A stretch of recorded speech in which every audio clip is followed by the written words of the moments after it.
Hello BSI, my name is Pavanraj Chana and I'm a medical student at Moi University. Before starting this presentation, I would first like to thank the administrators of BSI for setting up this conference and graciously giving me the opportunity for this presentation. I'd also like to thank everyone out there tuned in for generously being my audience. Thank you. Now, this presentation is actually a research proposal that my colleagues and I recently wrote. The title of the proposed study is Injury-Related Mortality in Moi Teaching and Referral Hospital, Eldoret, Kenya, a retrospective study. We're in the process of collecting data, but feel that this presentation can actually stress the importance of the study and prompt it as being a pilot study that can inspire similar studies and in-depth research to be done on the subject at hand. With that to say, let's get into it. Introduction background. Health is central within the 17 Sustainable Development Goals (SDGs) of the 2030 Agenda, with its nature highlighted in SDG 3, ensure healthy lives and promote well-being for all. There are 13 targets in this goal that are believed to be critical in improving universal health coverage. Injuries are among these targets and therefore important in improving universal health. In case you're wondering what an injury is, here's the definition. An injury is damage to the body from exposure to thermal, mechanical, electrical, and chemical energy, or absence of essential heat or oxygen in more pathological relation. In respect to that definition, injury-related mortality includes deaths from burns, road traffic injuries, violence, falls, poisoning, and drowning. There are many dimensions to injuries. There can be humans who can be the victims or perpetrators. They can be the environment, and they can be vectors, such as motor vehicles, arms of violence, and fires. As you can see in Figure 1, road traffic injuries lead the global cause of injury deaths, with suicides and falls, and the others having their gruesome share. Injuries are a serious public health problem worldwide, causing mortality, morbidity, and disability. Yet, in accordance to World Health Organization Global Health Estimates of 2014, they are suggested as being a neglected epidemic, especially in developing countries. It may come to a surprise, but injuries cause more than 5 million deaths annually, which is more than those caused infamously by HIV/AIDS, tuberculosis, and malaria. This is graphically illustrated on Figure 2 as shown. Despite evidence of the problem, attention remains disproportionately low compared to infectious diseases. Problem statement. Every day, more than 14,000 lives are cut short as a result of injury, and every year 5 million. Deaths caused by injuries impact the economy, the workforce, and leave deep scars to those to the to those dear to the victims, especially when they play out violently. Data on burden, epidemiology, and cost of many diseases is actually available and reliable for intervention, but information on injuries is sorely inadequate, and this makes it difficult to manage. Now, more than 90% of injury-related deaths occur in low and middle income countries, where health systems are being strained by the burden of communicable diseases and are least prepared to meet the challenge, since preventive measures are not there and it's very difficult because the health systems are not that developed. Now, the high rate of urbanization may be presenting new dynamics to the epidemiology of injuries in several ways. Firstly, maybe the combination of poorly planned cities, roads, amidst the increasing traffic volumes and ineffective law enforcement may be contributing to road traffic accidents in the region. Secondly, the inadequate emergency services and poor accessibility prevent timely treatment. And thirdly, the pace of urbanization may be outstripping economic growth and planning efforts, resulting in an uncontrollable growth of slums that house most of the urban population. A worrying development is the homicide levels in North Africa, some parts of South Asia and Eastern Africa, where political violence may be fostering lethal violence related to criminal activities. Justification of the study. Injuries are the sixth leading cause of death worldwide, and the seminal global burden of diseases and risk factors forecast injuries to rise by 20% by, by 2020 from 15% in 1990. Compared to the other causes of injury-related mortalities, road traffic injuries and falls are predicted to rise. Injuries are not evenly distributed around the world or in countries. Some people are just more vulnerable than others. The nature of injuries and violence varies according to age, sex, and region and income. Even within countries, injuries show a strong social class gradient. This means that those from poorer economic backgrounds have a higher rate of death from injury and non-fatal injuries than those in the higher classes, even in the most affluent countries. This distribution could be related to factors of living, working, and traveling, there being also less focus on prevention efforts and poorer access to quality trauma care services. Now, despite evidence and the growing awareness of the magnitude of this problem, attention by policymakers and those funding global public health programs remains low. Now, there is a dilemma that most unintentional injuries or related mortalities are accidents which cannot be prevented, and this may be causing them to be seen in an impossible light to control and being less urgent. Yet, there are a broad range of scientifically sound strategies out there that have proved to reduce mortalities in developed countries, yet have not been implemented widely. Research questions. The first one, what is the burden of injury-related deaths in Moi Teaching and Referral Hospital, abbreviated as MTRH, catchment area? What are the major forms of injuries contributing to mortality in terms of age groups, gender, and gender? And lastly, what has been the trend of injury-related mortalities in the years of 2014 to 2015? Research objectives. We came up with a broader objective, being to determine the burden, common causes, and demographic characteristics of injury-related deaths in the years 2014 to 2015 in MTRH, Eldoret, Kenya. Under literature review, I've just put two studies, as you can see on the slide. The first one being carried out in Eldoret, where the research site is actually based, and the second one being carried out in Nairobi, which is the capital city of Kenya. It is also a bigger town than Eldoret. So, Odera and Kibosia in 1995, which is some time ago, carried out a prospective study to determine incident and characteristics of injury from trauma victims presented to hospitals in Eldoret.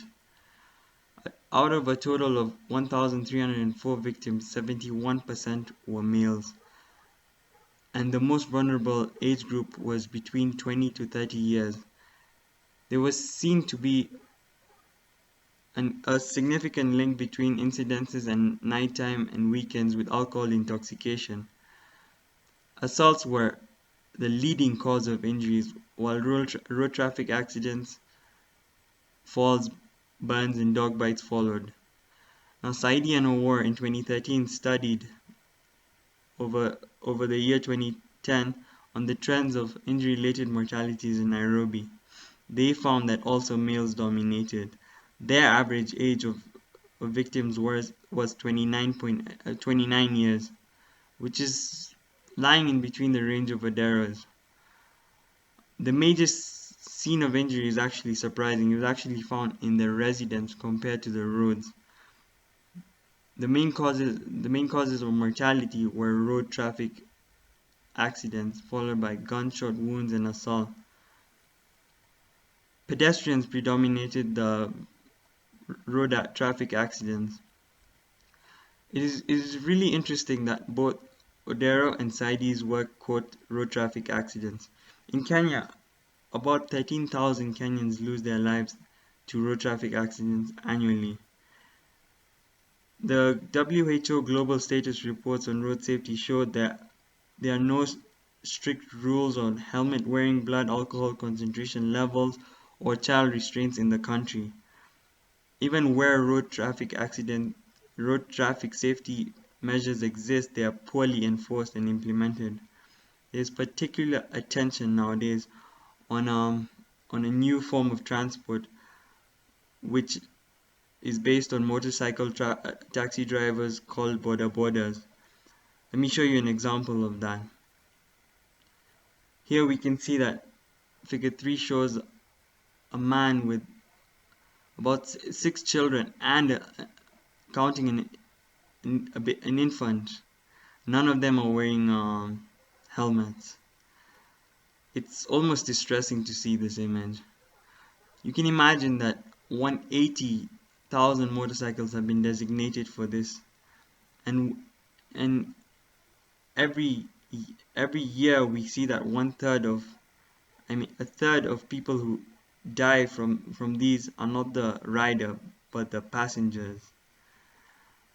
Kenya has, however, been listed in the WHO Road Safety in 10 Countries project and has their own government organized program called the Kenya Vision 2030, which aims to transform the country into a third world state and improving the road infrastructure and prioritizing road safety. Hopefully, these will reduce the problem and fatalities. Methodology. The study area will be Moi Teaching and Referral Hospital, which is located in MTRH. This hospital is the second largest referral hospital in the country and receives patients widely from Rift Valley, Western Kenya, Eastern Uganda, and Southern Sudan. The study site will be the mortuary at the hospital, which receives trauma cases and pre-hospital deaths from most of the environs. The study design. A retrospective, descriptive, cross-sectional strategy will be employed using routine data collected on injury-related mortality for a period of 2 years, which is from 1st January 2014 to 31st December 2015. The target population. The study population will include all bodies brought to the MTRH mortuary that underwent autopsy.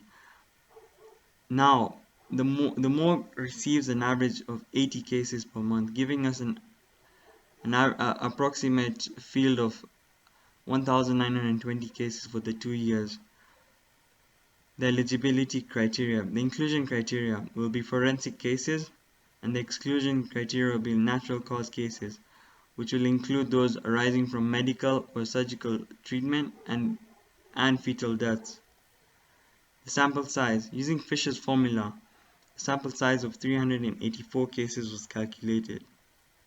Sampling procedure. Systemic sampling will be used where every fifth record will be assessed. It is always a legal requirement in Kenya for trauma-related deaths to be undergone an autopsy.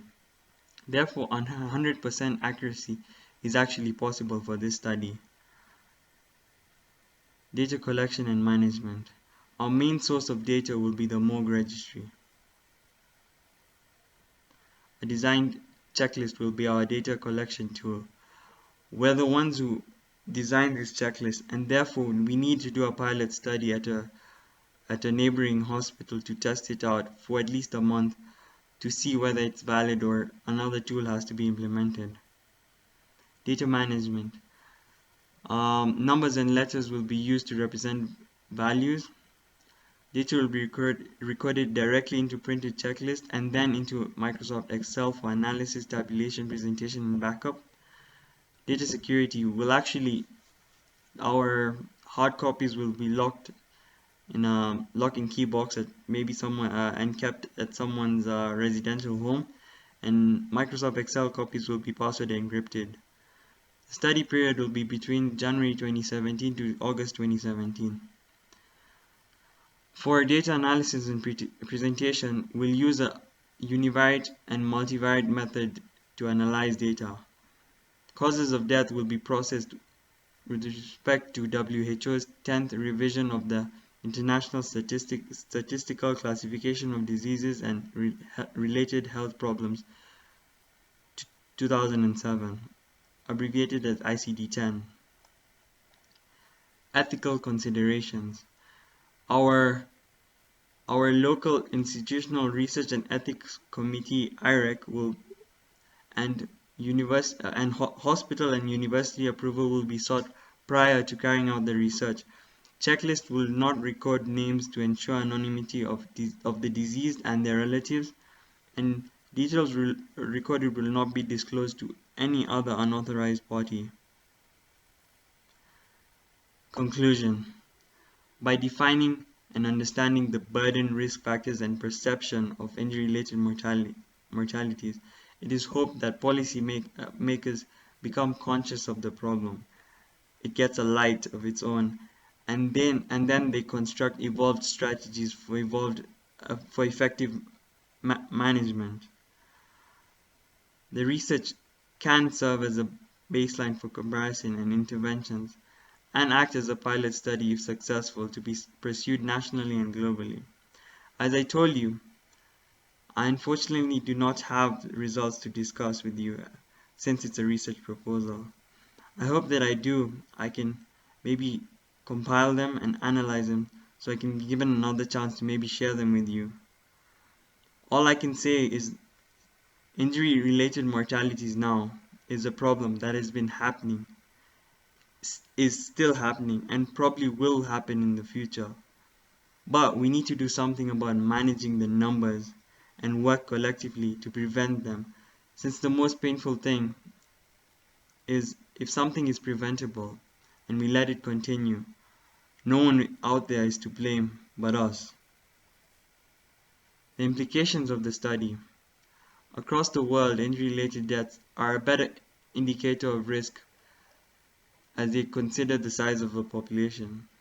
This study is done at a greater scale. Both SDG targets and some of the concluded UN Millennium Development Goals shown can be achieved. These are the references of the studies, and with that, I would like to say thank you in all the languages shown, and I would like to say that the point of this presentation was to help bring awareness of this matter. I hope I've achieved that. Thank you so much.